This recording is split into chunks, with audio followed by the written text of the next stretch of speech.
Hey everyone, welcome back. Today we're going to be taking a deep dive into this book, The Illusion of Feminine Progress, by Conrad Riker. Oh, yeah. You sent this in, and it seems like you're really interested in, like how societal changes are impacting men, especially when it comes to this whole like red pill philosophy and stuff. Yeah, absolutely. I think this book is really interesting. It kind of, digs into some of the anxieties that men are feeling today. And it uses this really interesting concept of the red pill, just like in the movie The Matrix. Oh, right. That whole red pill, blue pill choice. And Riker uses that as this kind of metaphor for like waking up to the realities of like gender dynamics and societal structure. Yeah, and I'm guessing that for a lot of the men who connect with the red pill idea, it's a lot about seeing how traditional masculinity seems to be maybe declining and how that's impacting their lives. Exactly. And I think Riker argues that society has become increasingly feminized. And he uses some really interesting examples to illustrate this point. Like, remember Fred Flintstone? Oh, yeah. The classic, working class dad. Yeah. And he compares him to male characters in shows like The Big Bang Theory. And he argues that the media often shows men as incompetent or even villainous these days. Okay, so how does this tie into this masculinity crisis that Riker talks about? Well, he suggests that men are struggling with their identity because those traditional roles that they used to have, like provider, protector, those things are being eroded. Right. And he even tells the story of Mike, this guy who was like a star athlete in school, you know? But he just felt lost as an adult, like the world no longer valued his strengths. Yeah, and I think that's something that a lot of men can relate to. What's interesting is that he links this directly to men's mental health. Yeah. He brings up the statistic that men are 4 times more likely to commit suicide than women. Wow. Is he saying that that's all down to societal expectation? Well, I think a big part of his argument is that men are discouraged from being vulnerable or seeking help. That makes sense. It's like there's this pressure to be strong and silent, which doesn't really allow space for expressing emotions or, seeking help when you need it. Right. But is he saying that we need to go back to some old-fashioned idea of what it means to be a man? I don't think so. I think he acknowledges that things need to evolve. Okay. But he's highlighting the potential consequences of throwing out traditional roles and values completely. Yeah. I think he's saying we need to find a balance. That's a crucial point. Yeah. And it's not just personal lies he's talking about. He also claims that boys are being disadvantaged in the education system as well. Yeah, he even suggests that schools aren't designed for how boys learn best, and that there aren't enough positive male role models in education. He talks about this boy who thrived after switching to a single-sex school. Yeah. That's a pretty radical solution, isn't it? I mean, could that even work for everyone? That's a big question.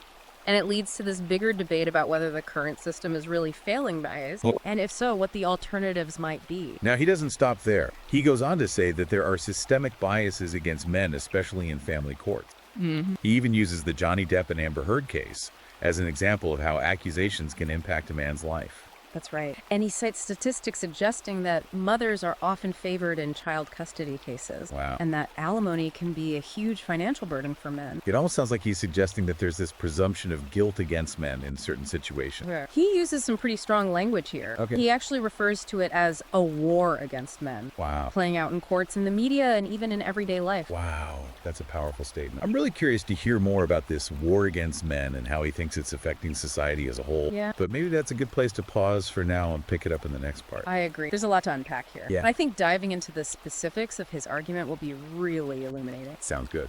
We'll be back to dig deeper into the illusion of feminine progress after a quick break. So this war against men that Riker describes, it's really central to his argument. Yeah, I'm curious about that. How does he actually define this war? This is a pretty provocative term. Well, he points to this idea of a victim narrative that's become really prominent. Okay. And he says it often overlooks men's struggle. He even uses the #MeToo movement as an example. Okay. While he acknowledges its importance, Yeah. he questions whether it sometimes goes too far and silences men. I see where he's coming from. It's like he's saying we need to be careful not to shut down men's perspective, even as we're trying to address legitimate concerns about harassment and abuse. Exactly. Okay. And he's not saying that we should dismiss women's experiences at all. Right. But he is urging us to consider that maybe there are multiple victims in some situations, and that men's pain is often ignored. I'm starting to see how he links all of this back to the mental health crisis we were talking about earlier. Exactly. He argues that this dismissal, combined with societal expectations that men should just be strong and silent, contributes to the higher suicide rates among men. That's a pretty sobering thought. It makes you realize how much these unspoken expectations can really weigh on people. Yeah, and he goes even further. Yeah. He talks about the fatherless epidemic and how growing up without fathers is affecting society, especially boys. What's his take on that? He connects fatherlessness to issues like crime, poverty, and even problems in education. He's a big advocate for fathers being more involved in their children's lives. You know, when you lay it all out like that, Yeah. it's pretty clear how he connects all these different pieces, you know, from individual struggles to societal trends. But so far, we've mostly focused on the problems. Does he offer any solutions? He does. He actually spends a good chunk of the book exploring what he calls the reclaiming of masculinity. Okay. I'm interested. What does that look like? Well, he talks about the importance of positive male role models, Okay. both historical figures like Theodore Roosevelt and modern day figures like Jordan Peterson. Those are some pretty diverse examples. Yeah, and it seems like he's saying that men need to step up and become leaders, mentors, and role models for the next generation. That makes sense. Yeah. But what about those broader societal trends he was talking about? Does he address those? He does, and this is where things get even more interesting. Okay. He dives into this concept called hypergamy, Okay. which he describes as women's natural inclination to seek out partners who have higher status resources and offer more protection. It's like that old saying, women want a man who can build a house, not just live in one. Exactly.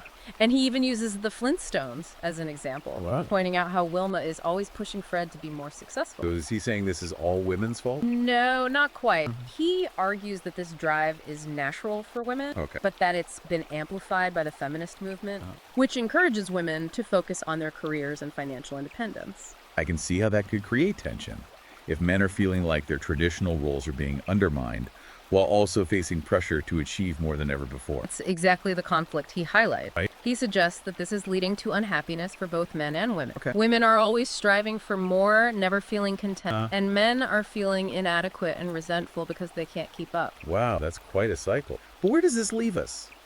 What does Riker propose we do about all this? That's a good question, and it's something we'll delve into further in the next part. Okay. He doesn't offer simple solutions, but he does lay out a path for men to navigate this new landscape and reclaim their masculinity in a way that works for them. Sounds like we've got a lot more to cover. We'll be right back after a quick break to explore the solutions Riker proposes in The Illusion of Feminine Progress.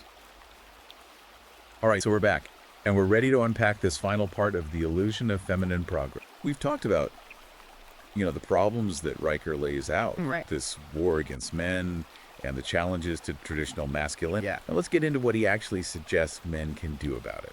Well, he calls it reclaiming masculinity, but it's not about, like, you know, going back to the old ways or anything like that. It's more nuanced than that. I think what he's saying is men need to understand the forces that are at play and then consciously choose how they want to define themselves. So it's not about fitting into this predefined box, Right. but about kind of actively creating a new definition. Exactly. And he talks about this thing called the sexual marketplace. Okay. And it's basically this idea that dating and relationships are kind of like a market Okay. where men and women are competing for partners. Okay. And he argues that, you know, it's become harder for men to navigate this because of this double standard where they're expected to be strong, but also sensitive, assertive, but not aggressive. It's like they're damned if they do and damned if they don't. Exactly. And he suggests that this confusion is causing a lot of men to just withdraw from relationships completely. Right. He even touches on social media and how that's making things even more complicated Oh, yeah. by presenting these unrealistic ideals. I can see that. It's like everyone's trying to present this perfect version of themselves online, and it's hard to know what's real anymore. Yeah, and it's not just relationships either. He applies this idea of shifting landscape to the workplace too. Okay. Riker argues that many workplaces have become kind of feminized Okay. with policies that actually disadvantage men, even if unintentionally. Okay. So how does he back that up? Well, he points to things like flexible work arrangements and diversity quotas. Okay. And he says, you know, these were often meant to be positive changes, Right. but they've ended up pushing men aside, making it tougher to advance in their career. It's almost like the very things that were supposed to create equality are now creating a new kind of imbalance. That's exactly his point, and he talks about this growing number of men who are choosing to opt out of the workforce altogether Wow. because they feel like this system is rigged against them. That's a pretty extreme reaction. Yeah. Is he saying that men should just give up? No, not at all. He actually stresses the importance of men stepping up and taking on leadership roles, Okay. but in a way that's authentic to them, not just conforming to what society expects. So it's about finding that balance again. Like we were talking about earlier, embracing strength and assertiveness, but also compassion and empathy. Right. He seems to be advocating for a more holistic view of masculinity.